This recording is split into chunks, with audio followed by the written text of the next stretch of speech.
Hello again, everyone, and welcome back to Reddit Aliens. I am John, and as always, thank you so much for being here. Sad topic, let's do it. People who saw someone die. How are you doing right now? Please remember to like, share, and subscribe. I don't know if this counts, but I found my 42-year-old female husband, 50 male, dead a little over 6 months ago of a heart attack.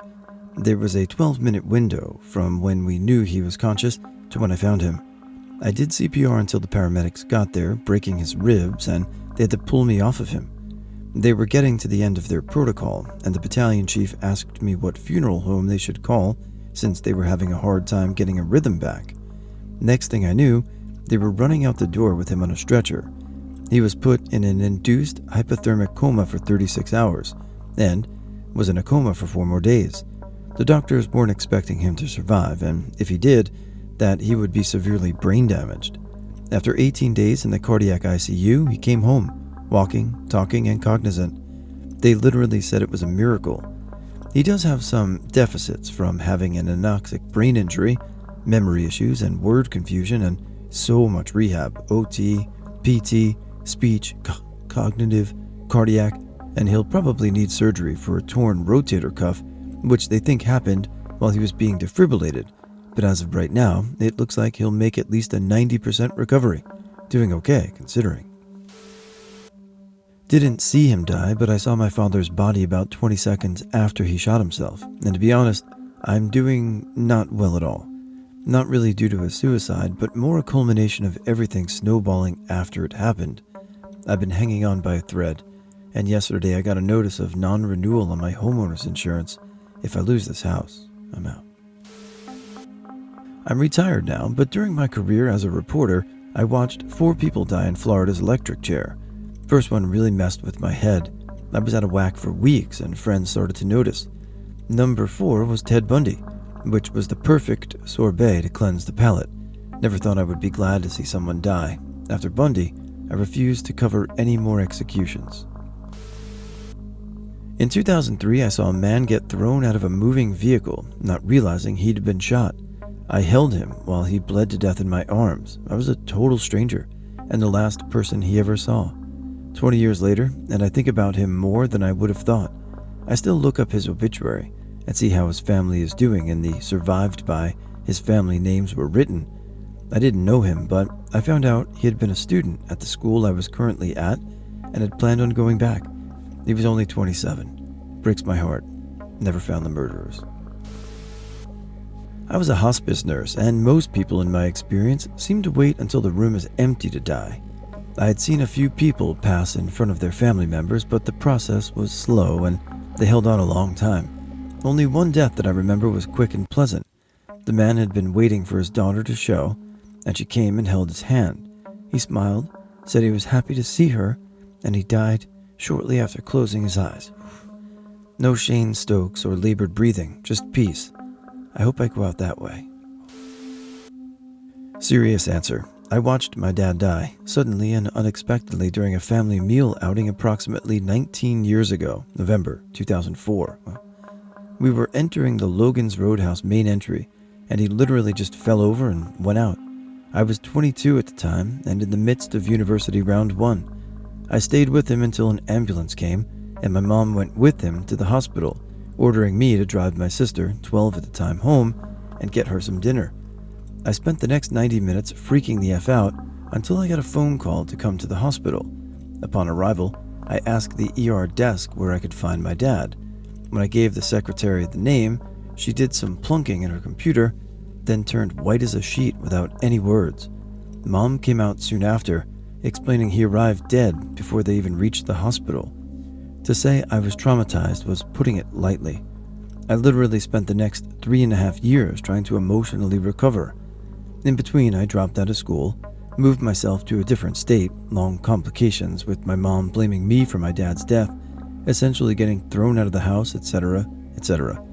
And while they literally spent 1.5 years not talking to anyone, not speaking to anyone. In the fall of 2008, I decided I better effing finish my degree or get a job or I'd be homeless soon. I did. However, even today, it was an event I can't put behind me. My dad was my best friend, and to have him yanked away so suddenly effed me up bad. The story before this from the hospice nurse made me tear up when that man waited for his daughter and passed, and then I read this one, and it's wild because I lost my father in November of 2004 as well, so it kind of jarred me for a moment. So this was a tough read today. So thank you everyone for sharing. My wife was an EMT for just over 20 years. She had seen things that would make a regular citizen's hair curl or straighten or turn white. Of course, the sick and twisted sense of humor from her occupation and being Gen X, she was never all right. The times we came across stuff while she was off duty I can never unsee. She had access to some history of most people she worked on. The only thing that ever undid her was, trigger warning, discussion of suicide, when someone who had previously survived an attempt at suicide and been successful enough after to get that semicolon tattoo succumbed and their lives ended in her care and vehicle. It had happened 6 times in the time she served. She went to a tattoo artist and had tally marks put on her bicep each time. Just over 2 years ago, COVID-19 took her from me. I wasn't allowed to be there. On the first anniversary, I went and got her tally marks put on my bicep. I'll never be okay. I was the one to find my dad after he committed suicide after battling a bad addiction. Police treated it as a suspicious death, and we were all over the local news. I lost an amazing job because I couldn't keep up with my work. I was severely depressed last winter, moved back home to be with my mom during this time and to save money. I felt like I was a waste of space, honestly. Now, after almost 2 years, I realized how precious life is and that I want to continue to make my dad proud. I'm working on changing my profession and have been enjoying the little things in life. Trust me, I have my really bad days, but I've made it this far. I quit drinking because alcoholism runs in my family, and I don't want to take a chance. 18 months sober.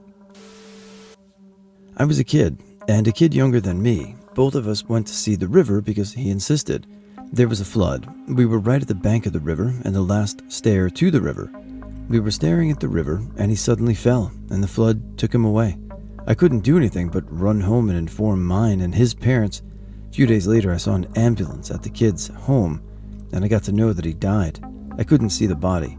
I don't remember his name and face, but that incident is still crystal clear to me. I still remember it once in a while and wonder how his family is doing. I guess it doesn't bother me that much anymore. I saw a pilot nosedive 50 feet in front of us while fueling up at a remote fuel base in Washington. Ran over, dude was mangled but alive. Worked on him for what seemed like 30 minutes. Shit looked like a human box of Legos that someone shook out on the ground. Unfortunately, he died during the medevac. So much blood. Can still smell it. That and jet fuel. Didn't see the actual death part, but the aftermath about 2 minutes after it happened. A small 4-seat plane crashed next to the patio bar I was working about 2 years ago. 3 people inside basically exploded. I ran to make sure the people in the house it crashed into were okay. They were fine. It takes your brain a bit to realize you're looking at a headless torso with one leg smoldering on your friend's front porch. I'm definitely not okay. I'm getting better. I live between 2 small engine airports. I freeze up every time a plane flies over. I have to watch them leave my airspace before I can move again. The pilot's best friend came into the bar a couple weeks ago, asked if I was working that night. I said I had been. He proceeded to talk about his friend. He came from a couple states away to remember him on the anniversary of the crash. He kept talking about him and the other 2 like they were people. The only way my brain has been able to deal with it was to stop seeing them as human, just burned up plane wreckage. He humanized them and I lost my shit. I begged him to stop. He showed me pictures of them. I was like, dude, please effing stop. I only know your friends as charred pieces of bodies strewn across my friend's lawn. I was so effed up. I was a combat medic in the US Army and did 1 deployment to Afghanistan during the bloodiest year of the war for coalition troops. I'm surviving, but I've never really recovered from it. Hid at the bottom of a bottle and the end of a meth pipe for many years, and I'm just now getting sober. Former ER nurse. I unfortunately saw quite a few, especially during COVID, but there's one particular that haunts me. Mid-40s, liver and kidney failure, RT alcohol abuse. We were having a conversation, looking at each other when patient died. My dad is an alcoholic. so I think that plays a part. PT was also so young. The way I watched the light leave the eyes was just kind of jarring, and as cheesy as it is, it really goes to show how quickly it can happen, and you never really know when your time is up. This was a patient I honestly wasn't sure would make it through the night. Even knowing that caught me off guard. I'm otherwise okay, but I think of it often. Not good. Watched an old man get hit on a major road, and I pulled over because I just saw people standing around. I rolled him on his back and gave him CPR till medics arrived. The road rash on his face and the missing finger still haunt me. Medics came by and took over. I had to find out in the news he died. I lived with my grandparents. My grandfather had chronic pain and my grandmother had Alzheimer's and dementia. We were all home, my mom, 2 sisters, and I, on Easter Sunday, when he shot and killed the both of them in a suicide and assisted suicide. I remember all the gun smoke pouring out of the room when we opened the door. That's how fast it all happened. It was a tragically beautiful end to an amazing love story for them. He wasn't going to leave his wife behind, and I'm confident that they had some sort of pact made for the exact situation years before my grandmother deteriorated. That was 10 years ago when I was a young teen, but life is good for me now. I wish they were still here so they could meet the new additions to the family, the new husbands, wives, and grandchildren. You know, if someone makes a choice, then that's their choice, so there's no judgment from me. Hopefully they did have that pact, and I hope they found peace. Better than I was before. I have coping mechanisms now so I can deal with the PTSD later. Better. Long story short, ex-fiance and I were at her father's place for Christmas. He had mental issues and couldn't stand to see her growing up, so while we were sleeping, he stabbed her to death next to me, and I had to shoot him. He didn't pass away though and is still in prison. I've seen 2 people die in front of me, and 2 others withering for a couple of weeks until death. It really doesn't bother me. The only thing that irks me is the amount of suffering they had to go through on their way out. The ones that lasted 2 weeks. The first one I saw was around 3 years old, was a preteen kid on a Jeep trail. Jeep was stuck in the mud and revving trying to get out. The preteen was crouching right next to the Jeep watching. Flywheel broke apart and a piece took the top of his head off just above the eyebrows. He went stiff in that crouching position and just fell over. As I was young, I didn't really understand what I was seeing. My main memory of that incident was the sudden quiet that came about. No one yelled or screamed for a few seconds. All the adults were so stunned. My dad was with me and refuses to talk about it, so it obviously bothers him. I think everyone deals a little differently. I watched my aunt drown while trying to save my sisters from the same fate. She succeeded at both of my sisters, and are still here with me today because of it, but I've made it a point to never swim in a river again. It was a big manistee in Michigan. I also want to learn CPR soon because I don't know how. Hearing those raspy, rattling breaths as air was forced out of her during CPR is a sound that will live with me for the rest of my life. I'm doing okay now, but I think that's due to compartmentalization and being used to repressing my trauma. I'll end this by saying, if you're swimming near a drop-off, especially with a strong current nearby, listen when people tell you to be careful and always watch where your next step will land.